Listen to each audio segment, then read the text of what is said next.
Wonderful. Thank you so much, everyone, for being here. My name is Katie Baker. I'm a communications professional. I represent the Economic Security Project today, and it's my honor to introduce our anchor, David J. Toscano, who served as the House Democratic leader from 2011 to 2018 and represented the 57th District in the House of Delegates from 2006 to 2020. He previously served on the Charlottesville City Council, including a stint as the city's mayor. David is a practicing attorney and the author of a new book out from the University of Virginia Press entitled Fighting Political Gridlock: How States Shape Our Nation and Our Lives. And later, I'll let you take it from here. Thanks, Katie. Thanks for letting me be a part of this presentation.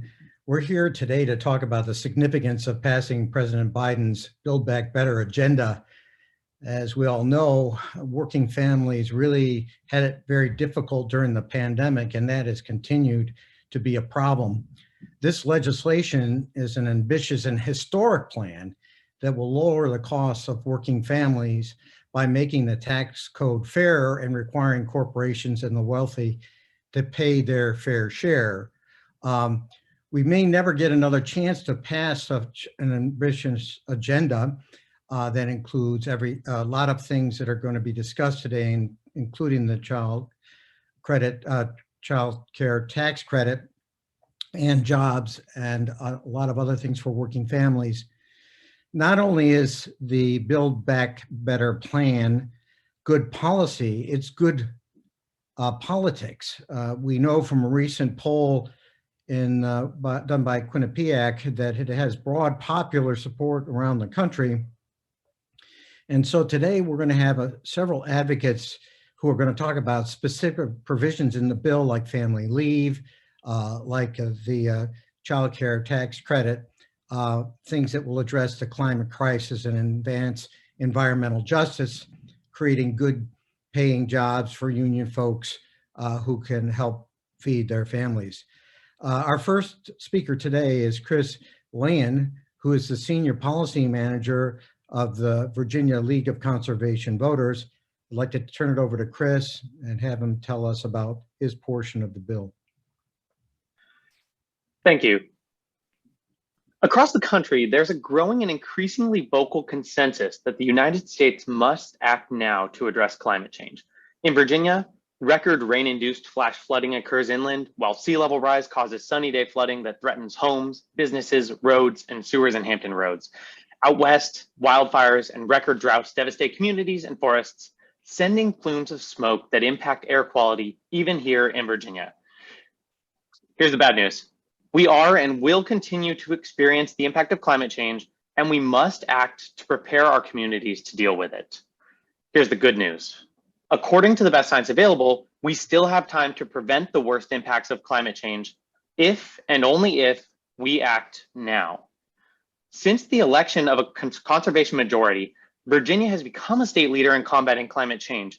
In 2020, we passed the Clean Economy Act, putting us on a path to a carbon-free electric grid by 2045 and rapid expansion of solar, storage, and offshore wind.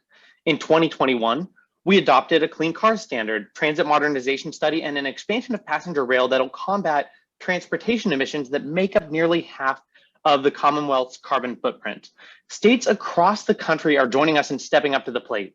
Just this year, Illinois passed landmark climate legislation, upping the ante for us here in Virginia. But when it comes to having pollution by 2030, and the additional state and regulatory action that we can take is only going to get us 5 to 7% of the way to that 50% in reductions that we need, that is a consensus of the scientific community and experts that is needed to truly slow the effect of climate change. The Build Back Better Act is America's best and currently our only opportunity to take meaningful action on climate change at the scale that the moment demands. This act includes investments that will create new clean energy tax incentives that will transform our power sector to achieve 100% clean energy, and that will invest in communities that are too often left behind. These actions include the clean energy tax credits. These are tax credits for clean electricity, vehicles, and new technology and manufacturing that will create jobs, jumpstart new businesses, and help working families afford electric vehicles, more efficient appliances, and lower their energy costs. Clean electricity tax incentives for new renewable projects that will bring high quality jobs and that will rely on domestic supply chains to supply resources to those jobs. It will also include clean vehicle tax credits that promote domestic and union built electric cars and trucks that are affordable and fun to drive, bringing those to market. And it will include clean energy investments that transform our power sector to 100% clean electricity, reduce energy costs for families, and lower carbon pollution. We'll do this through the Clean Electricity Payment Program, which uses a combination of payments and penalties for utilities that will drive the sector to 80% clean electricity by 2030, while at the same time helping to protect consumers. Through building efficient electrified homes through the Zero Emission Homes Act that provides highly efficient electric appliances, and energy efficiency upgrades through the Hope for Homes Act, and through forgiving debts owed by rural electric cooperatives in retiring coal plants to accelerate a transition renewables, we'll continue to make progress in the energy sector. Through Build Back Better, we will also help make polluters pay their fair share, ending fossil fuel subsidies and tax code loopholes, and enacting a fee on oil and gas industries that flare, vent, and leak methane into the atmosphere. We can also, through the Build Back Better Act, empower communities with a clean energy sustainability accelerator, which is a green investment fund that has a focus on deploying clean energy with 40% of investments targeted to disadvantaged communities. We can also rely on natural carbon sinks and America's rich natural resources through investment in conservation and stewardship of forests, as well as the critical conservation programs through the US Department of Agriculture and the US Department of the Interior to reduce emissions and to develop and grow these natural carbon sinks. We also can reverse the rush to drill in the Arctic refuge, which represents a loss to taxpayers and to the planet. Through the Build Back Better Act, Congress can tackle climate change, create good paying jobs in the clean energy economy, reduce costs for family, and build a more equitable, and build more equitably. Thank you. Thank you, Chris. It is very ambitious planning you have laid out there, but very critical to the future of the planet and the future of economic viability of families.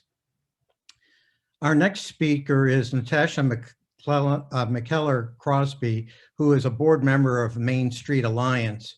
Natasha? Thank you. Yes, I'm Natasha McKellar Crosby with Main Street Alliance, and we work to organize small business owners and support them across key issues like care economy. So let's be clear. A universal paid family and medical leave program is a small business boosting policy. It's an investment in our workforce and the entrepreneurs driving our economy and leading our recovery. These have been very difficult times for small businesses in Central Virginia and across the Commonwealth.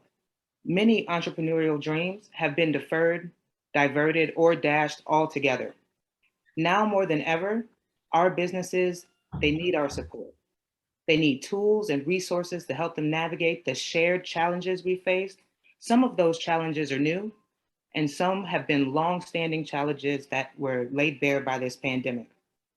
Now, universal paid leave must be part of how we begin to build back better for a stronger, more resilient, and more equitable economy. A universal paid leave program would give much needed security to small business owners, their employees, and to self-employed people like myself. As one of 350,000 sole proprietors here in Virginia, I do it all in my business. But that also means I'm one medical emergency away, just one sick spouse, one sick parent, or one sick sibling from choosing between my health or family and my income. And that's an impossible choice that no one should have to make. None of us are immune from a life event that will require care. I returned to Virginia and started my business in large part because of a family caregiving situation. My sister's chronic illness has meant she's relied on family to help her get the care that she needs. And I want to be sure that when she needs me, I can be there for her without putting my livelihood in jeopardy. I'm also president of the Richmond LGBTQ Chamber of Commerce, and we pride ourselves on the diversity of our membership. Our member businesses include brick and mortar shops, we've got startups, and self-employed people. And this spans throughout the Richmond Tri-City area. Some of these businesses, they're larger, some may be smaller, some are well established, and some are just getting started. And a universal paid leave policy would help our member businesses, no matter their industry or their size. Access to paid leave would help our members grow their businesses and create more jobs by helping us attract and retain great employees. Without a doubt, paid leave would help our members compete with bigger businesses that can afford these benefits on their own. And paid leave would increase our revenue by making sure every working Virginian had a stable income and more money to spend at our businesses. This is a no-brainer. We've seen all too clearly how a business can be booming one day and then have to close their doors the next. We've seen it all too clearly that at some point each of us will need to take time away from work to recover from an illness or care for a sick loved one. And we've seen the toll on our economy when we don't have a plan for absences from our work and our businesses. Now, I'm grateful that President Biden has made clear that he understands how important paid family and medical leave, as well as other care policies, are to small business owners like me.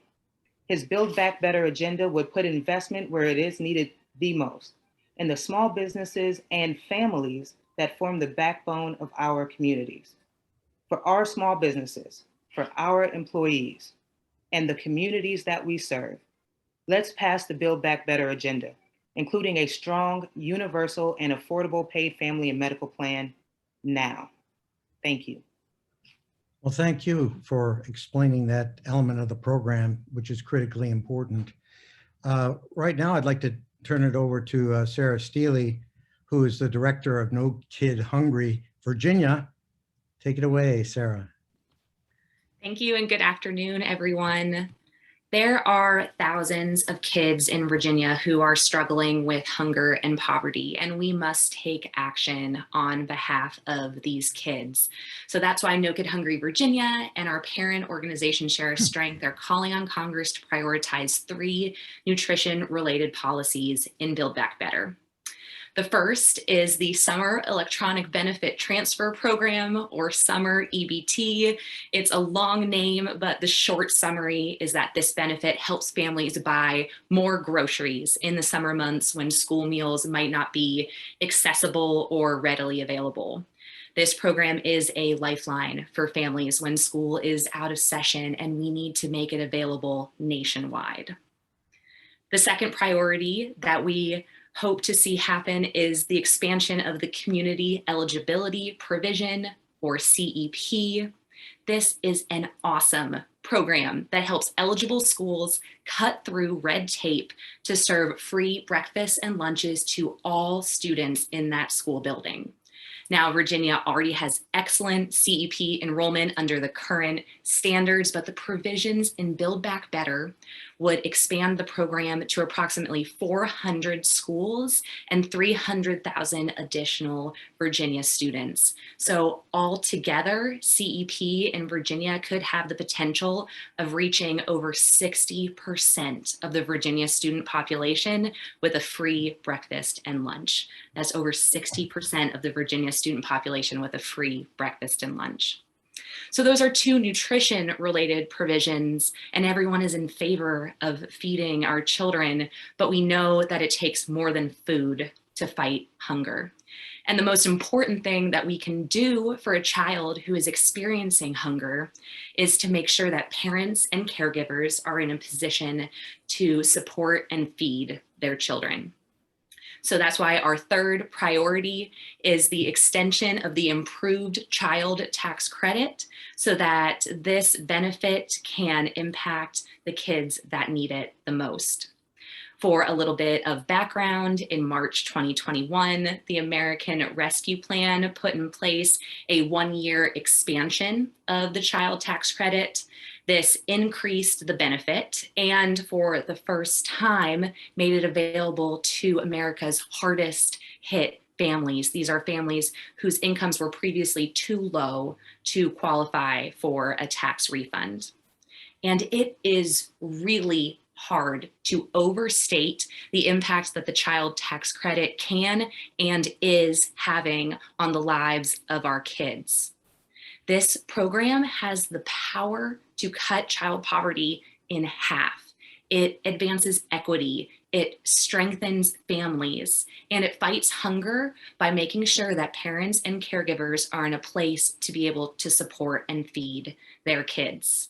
This program puts more money in families' pockets for the things that kids need the most, like diapers and glasses and medicine and a roof over their head and food in the fridge.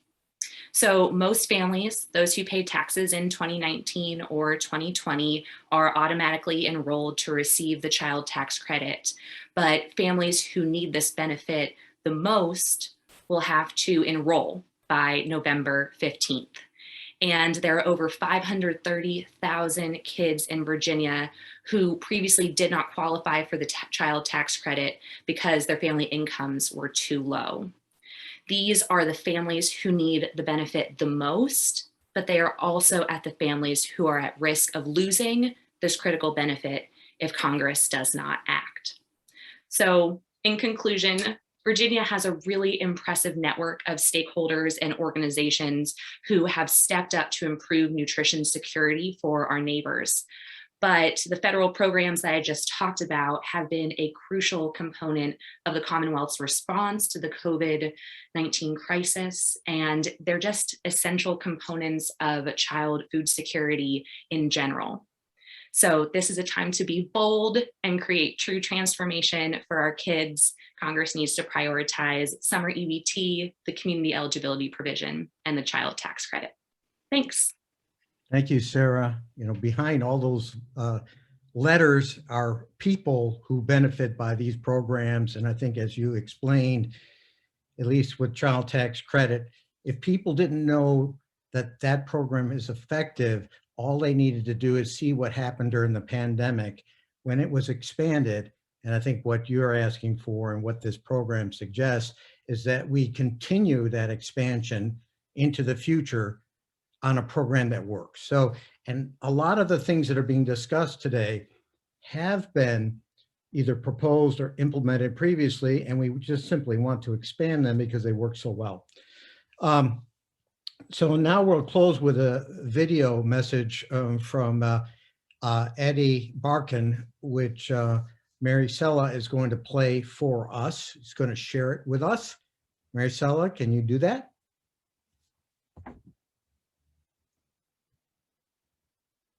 Thank you for joining today to hear about the fight to fully fund home and community-based services as part of the Build Back Better agenda. My name is Eddie Barkin. 5 years ago, I was diagnosed with ALS, a devastating neurological illness. I was 32 at the time, happily married with a newborn son. Today my body is nearly, and I am speaking to you all using technology that follows the movement of my eyes. I am hooked up to a ventilator 24 hours a day. Living with this disease can be horrendous. But I have a beautiful life. I live at home with my wife and our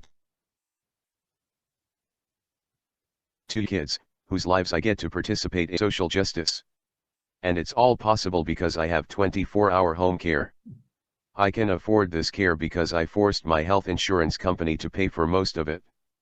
Without that, I would probably need to be in a nursing home to stay alive.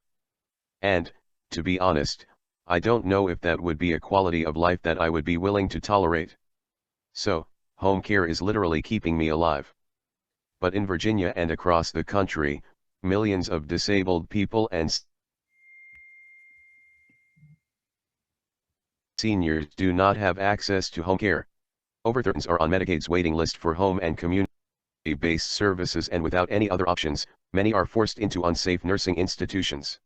In this state alone, 2,000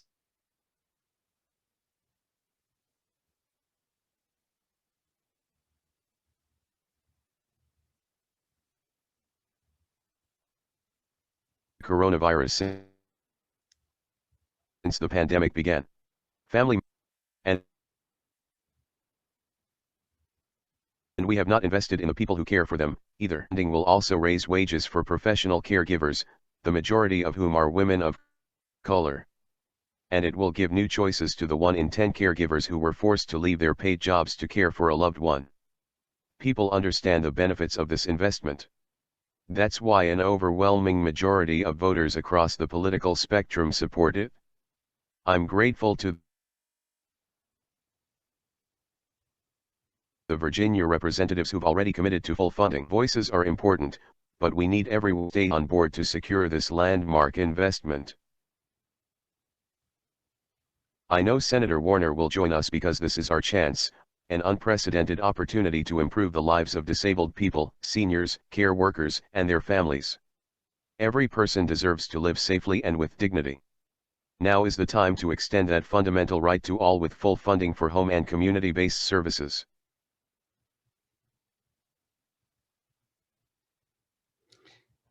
Thank you for sharing that powerful, powerful video. And it really points out the quality of life issues that are embedded in this bill. I'd like to thank all the advocates for being on today and educating folks further about the nature of the Build Back Better plan and all the wonderful things it can do for Americans and Virginians.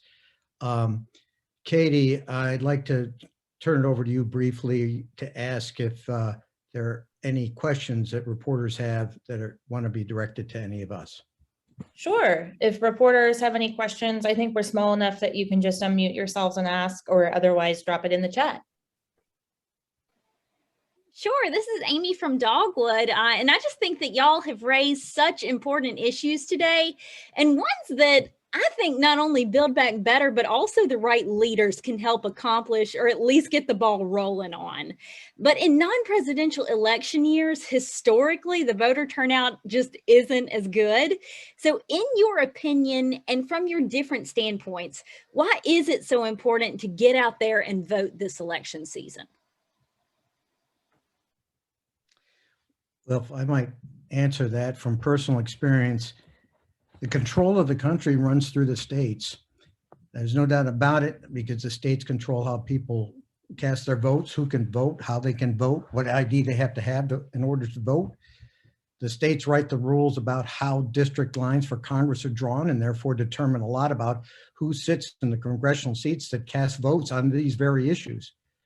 So people in Virginia are going to vote for their state reps this year, and they're going to vote for their governor. If folks are thinking that their job was done when they elected Joe Biden to be president, well, they're sadly mistaken. There's a lot to be done at the state level, and people need to come out and vote in these state elections. Beyond that, there's an accountability factor. These legislators in Washington who are going to vote on the Build Back Better program have to be held accountable for what they do. There are a lot of folks who say they embrace this or that or the other thing, but in the end, it's all about a vote. And we've got to get this before the Congress so they can vote on it, hopefully get it passed out of the Congress, and then Joe Biden will sign the bill.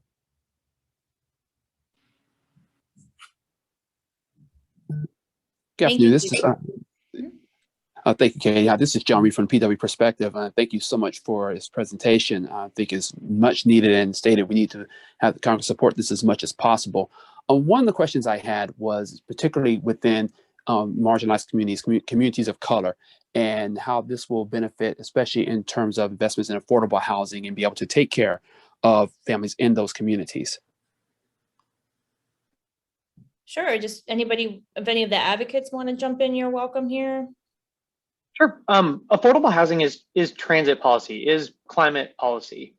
When we talk about creating transit-oriented development that is adequately served, that is like multi-income, that has the the capacity to sort of provide sort of the necessary resources to actually conduct your life in a walkable way, we are able to reduce vehicle miles traveled, which makes it easier and more affordable to electrify those remaining miles in a more climate responsible way. And we're also able to maintain a quality of a higher quality of life standard. That's why efforts like the transit modernization study that Delegate McQuinn passed or introduced in 2021 were so important, because it looks at investments in transit as quality of life improvements, as well as looking at their climate impacts, as well as increasing the mobility and the sort of the economic benefits to those who actually use the transit system. And this requires having affordable housing near those transit options to give us those ridership numbers that that we need to make those modes viable, and that allows those communities to thrive. And John, Katie can probably put you in touch with one of the advocates on the affordable housing side to talk about specific elements in the Build Back Better program. Our other advocates may want to comment, but it's really clear that affordable housing is not just about supply, it's also about money in your pocket by which you can afford to have a decent place at a reasonable rent or a reasonable mortgage payment. And these other folks that have been on the call today have talked about things that really do have an impact on getting money in your pocket. The child care tax credit, for example, the paid family leave, so you don't have to worry that you're going to lose your job and your income because you're terribly sick. These are all part of that program designed to give working families the opportunity to have better things in their life, like housing that is more affordable. And Yeah. I would like to add, please. No, please go ahead. No, please go ahead, Natasha. I did want to just add that I know there's been a lot of talk about like what this bill actually does. And our friends over at National Partnership recently released some data that basically says for paid leave, you can receive $8,700 in benefits from the program per year. And that $8,700, that is equivalent to nearly 8 months of rent, right? And then also more than 11 months of childcare payments and almost 13 months of food.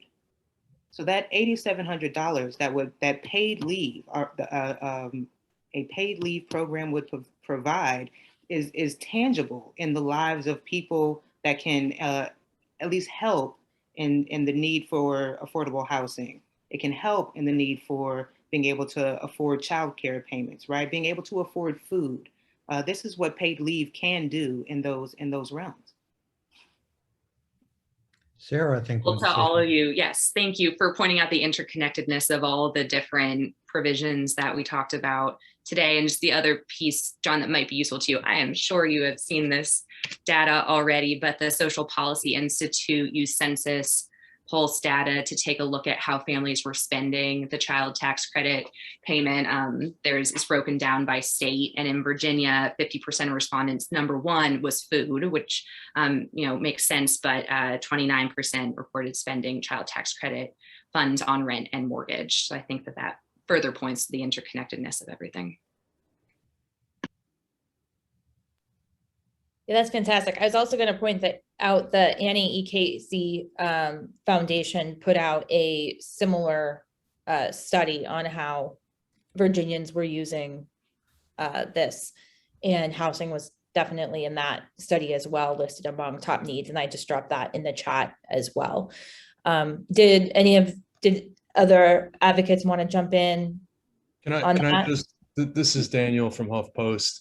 I have a question for former leader Toscano, and that is, you have a standard bearer right now in Virginia who is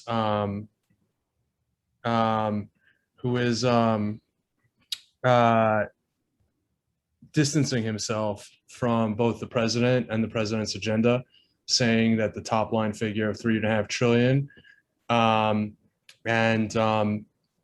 also saying that Biden isn't popular in Virginia. As a former elected in Virginia, I'm curious what your thoughts are on that. Well, first of all, Daniel, it's nice to see you, even though I can't see you, but it's nice to talk to you again.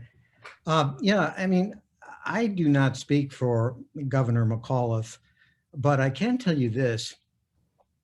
It's very clear a couple of things. One is there are elements of the McAuliffe plan for Virginia that are very similar to the Build Back Better plan that's been advanced by President Biden, including paid family leave, all of the work that he and the First Lady have done on children's hunger issues. So it's very consistent with the Biden plan. In terms of the price tag, you know, we understand that most likely this plan will change a little bit if we're going to get it passed, and the price tag might be reduced. But it's important to take the bold positions now, and that's why we have advocates here advocating for these positions. If Terry McAuliffe is anything, he certainly is bold, and he is willing to advance these programs. Finally, I mean, I think he's reacting to the frustration, not with the president, it's really with the Congress. The Congress has to step up and pass these these bills. Terry McAuliffe is one let's get it done guy, and he doesn't react to people who are just talking a lot and not doing anything. And I think that that's come out in some of his recent statements. It makes sense. That's what he's like. That's who Terry McAuliffe is. Anybody else have thoughts on that, and how, you know, I mean, for those who represent more progressive constituencies, does it affect, do you think this could affect turnout? Do you have a message for former Governor McAuliffe? Oh, our message, I mean, my message is clear. We've got to have that turnout. If we don't have an energized electorate who supports these issues, we're going to have a serious problem. If we have a serious problem in Virginia, it's going to reverberate across the country. People are looking at the Virginia election and saying, is this a bellwether for future actions in the country? We can't let that happen. And I really don't think this, you know, people are always trying to divide progressives and so-called moderates. That's a false choice. The broad swath of the American public supports the initiatives that are being advanced today. Terry McAuliffe supports those initiatives too. It's time to build back better and get the bill passed. Yeah, it's near impossible to overemphasize the amount of progress that we've been able to make on climate and environmental issues since the election of a conservation majority, and how Virginia has become a state leader in combating climate change. The election this year is, as Doug just kind of saying, you know, it's not only a bellwether, it is a bellwether for the rest of the nation, and a validation or potentially, you know, raises flags of concerns regarding the work and the policies that we're passing. And you know, we really need the election in November to be an affirmation of the success and the growth and support of these types of policies. I mean, the Clean Economy Act passing in 2020, putting us on that path to carbon-free electricity by 2045. The Clean Car Standard, transit modernization, the massive expansion of passenger rail, all of these really essential long-term climate priorities that have been adopted are at stake and should be front of mind and on the ballot for Virginians as they're heading to the polls.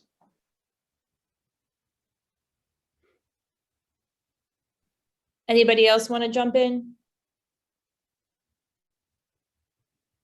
Other questions from press? Going once. Any final thoughts from advocates or anything you feel we missed? Well, there's a lot we missed, but that'll be All right. Well, thank you all very, very much. Grateful for your time. Grateful for the reporters, for the advocates, for Leader Toscano and Mary Sella from my team, who does a lot of the heavy lifting to help me execute these. And we'll get this recording out to press. And if anybody has additional questions, or if any reporters want me to connect you directly to the advocates afterward, I'd be happy to do so.